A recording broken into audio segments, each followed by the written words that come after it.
BRS పాలనలో చేనేత పారిశ్రామిక సంఘాల బలోపేతానికి నాటి సీఎం కేసీఆర్ కృషి చేశారన్నారు మాజీ మంత్రి కరీంనగర్ ఎమ్మెల్యే గంగుల కమలాకర్. కొత్తపల్లిలో చేనేత పారిశ్రామిక సహకార సంఘ నూతన పాలకవర్గ ప్రమాణ స్వీకార కార్యక్రమాన్ని నిర్వహించారు.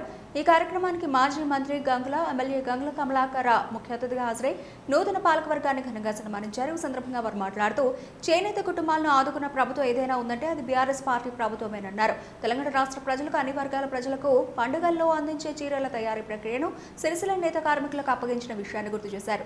చేనేత వస్త్రాల టెండర్లను ప్రభుత్వం వేరే రాష్ట్రాలకు అప్పగించిందని, తద్వారా కార్మికులు రోడ్డున పడే పరిస్థితి నెలకొందని ఆవేదన వ్యక్తం చేశారు. రాబోయే రోజుల్లో బీఆర్ఎస్ ప్రభుత్వం అధికారంలోకి వస్తుందని, ప్రభుత్వం రాగానే మళ్లీ చేనేత కార్మికులకు ఆదుకుంటామని హామీ ఇచ్చారు.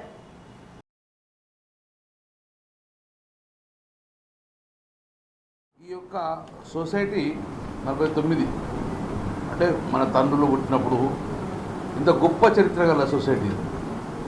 ఈరోజు ఈ సొసైటీకి మునీందర్ గారు చైర్మన్ అవడం నేను మనస్ఫూర్తి అభినందిస్తున్నా. మీరు సహకారం తీసుకోవాలి. శేఖర్ది కానీ వాసాల రమేష్ గారితో పాటు ఇక్కడ ఉన్న ప్రజలందరిది, ఎందుకంటే సొసైటీలో మీరు ఎన్నుకోబడ్డది. ఎన్నుకున్న తర్వాత మన పని ఒకటే, ఏం చేయాలంటే బలోపేతం చేయాలి సంఘాన్ని.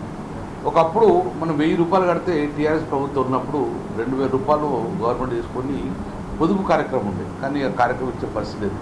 ముఖ్యంగా సిరిసిల్ల లాంటి ప్రాంతాలలో ఉపాధి కోల్పోతే సిరిసిల్ల ఉరిసిల్లగా మారే పరిస్థితిలో అప్పుడున్న కేసీఆర్ గారు కేటీఆర్ గారు వారికి బతుకమ్మ చీరలు పెట్టుకొని బతుకమ్మ మరియు ఉత్సవ పండుగ అన్ని పండుగల్లో చీరలు ఇచ్చే పరిస్థితి ఉంది. కానీ ఇప్పుడు అది ఎత్తడం వలన మళ్ళీ చేనేత వర్గాలు కానీ పద్మశాలి వర్గాలకు కానీ ఉపాధి లేక చాలా ఇబ్బంది పడే పరిస్థితి ఉన్నది. సో అందుకే నేను మునీందర్ గారు చేస్తున్నాను. డెఫినెట్గా మళ్ళీ ప్రభుత్వం వస్తుంది.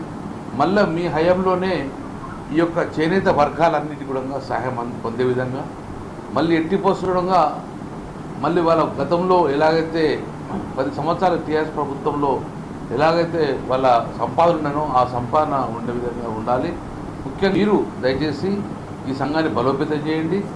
ఎట్టి పోస్టుల సంఘం ముందుకు ఉండే విధంగా తీర్చిదిద్దాలి. సంపూర్ణ సహకారం మాతో ఉంటుంది. ఎంత వీలైనంత సహకరిస్తారని చెప్పి మరొకసారి ఇక్కడ గెలిచిన డైరెక్టర్ అందరుగా గెలుపుడు వరకే మనకు చిన్న కొట్టాడుతుంది. గెలిచిన తర్వాత అందరం కూడా సంఘం బలోపేతం కృషి చేసుకోవాలి. అందుకే మా సంపూర్ణ మద్దతు ఉంటుంది. ఈ ప్రభుత్వం తర్వాత డెఫినెట్గా మళ్ళీ బీఆర్ఎస్ ప్రభుత్వం వస్తుంది. వచ్చినప్పుడు మళ్ళీ దీన్ని కలకలాడే విధంగా చేయాలని చెప్పి మనం చూస్తున్నాం. I wish all the best. శుభాకాంక్షలు తెలియజేస్తున్నాం.